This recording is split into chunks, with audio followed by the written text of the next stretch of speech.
आपका मेजबान फैसल दुरानी अपने साथी कैसर इकबाल के साथ आपको खुश आमदीद कहता है। नाजरीन, सरकारी अदारों में बढ़ती हुई करप्शन एक ऐसा नासूर है जो वक्त गुजरने के साथ साथ जेट तैयारी की रफ्तार से भी ज्यादा तेजी के साथ करप्ट अफसरान की रगों में सरायत करता जा रहा है। ये सरकारी अफसरान सरकारी अदारों में बैठकर करप्शन की ऐसी मिसालें कायम कर रहे हैं जो हमारे मुल्क की जड़ों को खोखला कर रही हैं। आज हम अपने पहले प्रोग्राम का आगाज एक ऐसे सरकारी अदारे में होने वाली अरबों रुपए की करप्शन की इन गिनत दास्तानों में से एक दास्तान से करेंगे जिसको महकमा शहरी हवाबाजी यानी सिविल एविएशन अथॉरिटी के नाम से जाना जाता है। सिविल एविएशन में जहां माजी के अदवार से लेकर आज तक अरबों की करप्शन हो रही है, तो वहां पर तैनात होने वाले बेशतर अफसरान ने अपनी दौरान मुलाजमत वो कुछ कर दिखाया जो शायद सामरी जादूगर भी ना कर सकता हो। इन अफसरान के छू मंत्रों ने महकमे में साइकिल पर सफर करके आने वाले अफसरान को आज इतना ताकतवर, बाअसर और मालदार बना दिया है कि इनकी जायदादें बैरून ममालिक में हैं। इनके बच्चे अमेरिका और दीगर बैरून मुल्क तालीम हासिल कर रहे हैं। इनकी पाकिस्तान में कायम कोठियों को देखकर यूं महसूस होता है कि पाकिस्तान शहनशाहों और महाराजों का मुल्क है, जहां अवाम अपने खून पसीने की मेहनत से कमाई जाने वाली रकम भी टैक्सों की मद में इन अफसरान की अयाशियों के लिए अदा करते हैं। आज हम जिस करप्शन की निशानदेही कर रहे हैं वो है महकमा दिफा की जानिब से director general civil aviation authority को लिखे गए खतूत और पब्लिक अकाउंट्स कमेटी की सिफारिशात, ऑडिट पैरास, इंक्वायरी कमेटियों की रिपोर्ट्स कि किस तरह बाअसर सामरी जादूगर अपने तिलसम से कार्रवाई करने वाली ताकतों को मस्खर कर देते हैं और फिर वो तमाम इंक्वायरियां, ऑडिट रिपोर्ट्स और बड़े बड़े अदारों की कई कई सालों पर मुहीत सिफारिशात दोज़ख के अंधे कुएं में फेंक दी जाती हैं। कैसा साहब, देखिएगा कि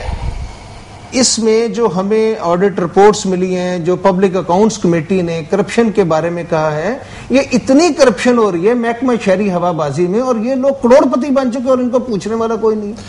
बिस्मिल्लाहिर्रहमानिर्रहीम। फैसल साहब, आपने तमाम वो बातें की हैं जो कि एक आम आदमी करना और कहना चाहता है, लेकिन ना तो उसे कोई सुनता है और ना ही उसे कोई सुनना चाहता है। और खास करके वो लोग उन्हें ना सुनते हैं ना सुनना चाहते हैं जिनकी अभी निशानदेही आपने की है कि ये वो लोग हैं जिनके बच्चे तो बैरून ममालिक में हैं, कोई अमेरिका में पढ़ रहे हैं, कोई इंग्लैंड में पढ़ रहे हैं, लंदन में पढ़ रहे हैं, और कुछ इनकी जो यहाँ पर जो इनकी रहायशगाहें अगर वो देखा जाए तो 10-10 कनाल पर एक एक कोठी इनकी बनी हुई है और वहाँ पर 100 की तादाद में इनके मुलाजमीन हैं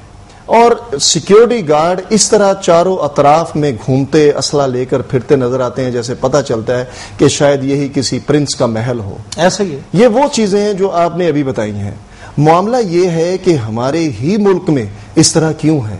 क्या हमारे मुल्क में जो भी अदारा है उसके जो करप्ट और बाअसर लोग हैं उनके ऊपर भी तो कुछ लोग ऐसे बैठे हुए हैं जिनमें शायद कुछ शुरफा भी हैं, जिनमें कुछ अच्छे लोग भी मौजूद हैं, जिनमें वो लोग भी मौजूद हैं जिनको अपनी ईमानदारी पर फख्र रहा है। जो आज भी मैं कई ऐसे ऑफिसरान को जानता हूं जो साइकिल पर आए थे और आज भी वो साइकिलों पर ही वापस जाया करते हैं। क्या ये लोग, अच्छा ये लोग जो है ना, ये जो माफिया है जिनकी कोठियां हैं, जिनके बच्चे बाहर हैं, जिनकी करप्शन जो है वो इतनी तोल पकड़ चुकी हुई है कि ये ऐसे शरीफ लोगों को वहां पर रहने ही नहीं देते, आने ही नहीं देते। और अगर ये बच्चे आ जाते हैं या ये वो लोग जो शहरी हैं ये उस जगह पर आ जाते हैं तो फिर ये मामला ही खत्म हो जाता है, उन लोगों को किसी ना किसी मामलात में उलझा दिया जाता है। मैं आपने जहां पर यह बात खत्म की थी मैं वहां से इस बात को दोबारा शुरू किए देता हूं।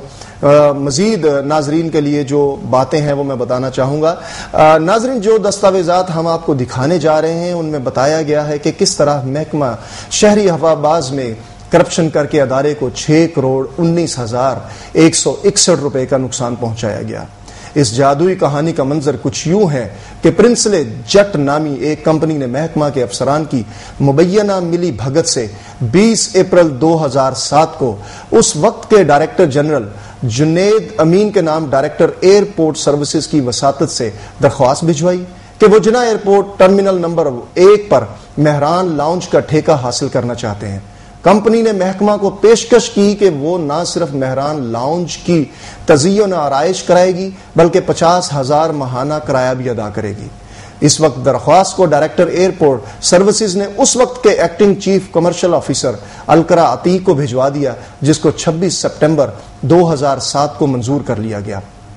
اور باقاعدہ طور پر صرف کراچی کے 2 اخبارات میں اس کے ٹینڈر فراہم کرنے کے لیے اشتہار دے دیا گیا۔ میں اس یہاں پر جو بات ہے نا یہاں روکنا چاہوں گا اس انفارمیشن کے حوالے سے فیصل صاحب کہ دیکھیں ٹینڈر بھی جو دیا جاتا ہے نا یہ وہ ان اخبارات میں دیتے ہیں جن اخبارات کو سب سے پہلے کوئی پڑھتا نہیں ہے جی، تاکہ ان کے اپنے لوگوں کو جو ان کے اپنے لوگ ہوتے ہیں ان کو تو یہ خطوط بھجوا دیتے ہیں، ان کو تو کالز کر دی جاتی ہیں کہ فلاں دن ٹینڈر ہے اور آپ اپنی مرضی کے لوگ جو ہیں وہ ٹینڈر کی طرف آتے ہیں۔ میں تھوڑی سی انفارمیشن اور اس حوالے سے بات کرنا چاہوں گا کہ 2 اکتوبر 2007 کو اشتہار چھپا اور 17 کو جب ٹینڈر کھولے گئے تو اس میں پرنسل جٹ نے 35,000 ماہانہ کی پیشکش کی تھی، جبکہ وہ اس سے قبل 50,000 ماہانہ کی پیشکش کر چکا تھا۔ اب اندازہ کر لیں فیصل صاحب کہ 35,000 روپیہ جب یہ ٹینڈر کھلا ہے تو 35,000 ہے، یعنی اس سے پہلے اس نے باقاعدہ طور پر جو ہے ایک درخواست تھی اور اس درخواست میں اس نے کہا کہ میں یہ ٹھیکہ لینا چاہتا ہوں اور 50,000 اور میں 50,000 روپے دوں گا، اس کی تزئین اور رائش جو ہے وہ بھی اس کے ساتھ وہ بھی اس کے ذمہ ہوگی۔ لیکن اس کے بعد یہ ہوا کہ دیکھیں نا جو افسران محکمہ شہری ہوا بازی کے ازل سے کرپٹ ہیں، جی ازل سے کرپٹ ہیں، جن کے خلاف جتنی مرضی انکوائریاں ہو جائیں، سیکرٹری دفاع آ جائیں، وزیر دفاع آ جائیں، پرائم منسٹر آ جائیں، پریزیڈنٹ آ جائیں، پتہ نہیں ان کے پاس کون سا ایسا جادو ہے، کس طریقے سے یہ پھونکتے ہیں کہ اس کے بعد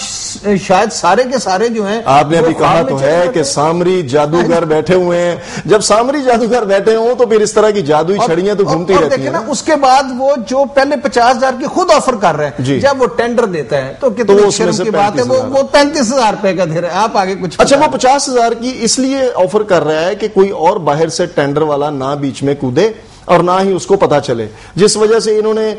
جو آپشن رکھا وہ 50,000 کا رکھا، لیکن اندر کھاتے میں انہوں نے 35,000 وہ ٹینڈر کھلوا دی۔ اس کے بعد کیا ہوا؟ ناظرین مزید آگے بڑھتے ہیں کہ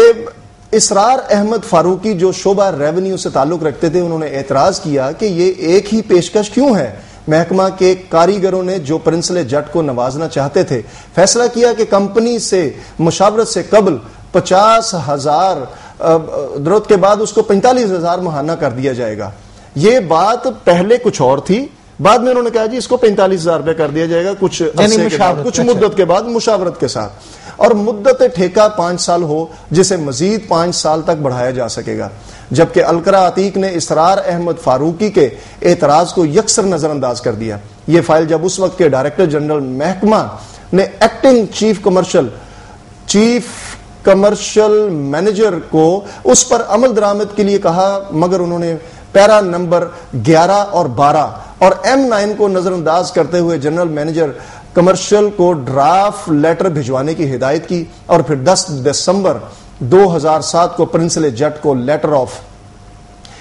آف انٹینٹ جاری کر دیا گیا۔ جب ایگریمنٹ لیٹر معاہدہ کرنے کی باری آئی تو سینئر لیگل افسر نے اس معاہدہ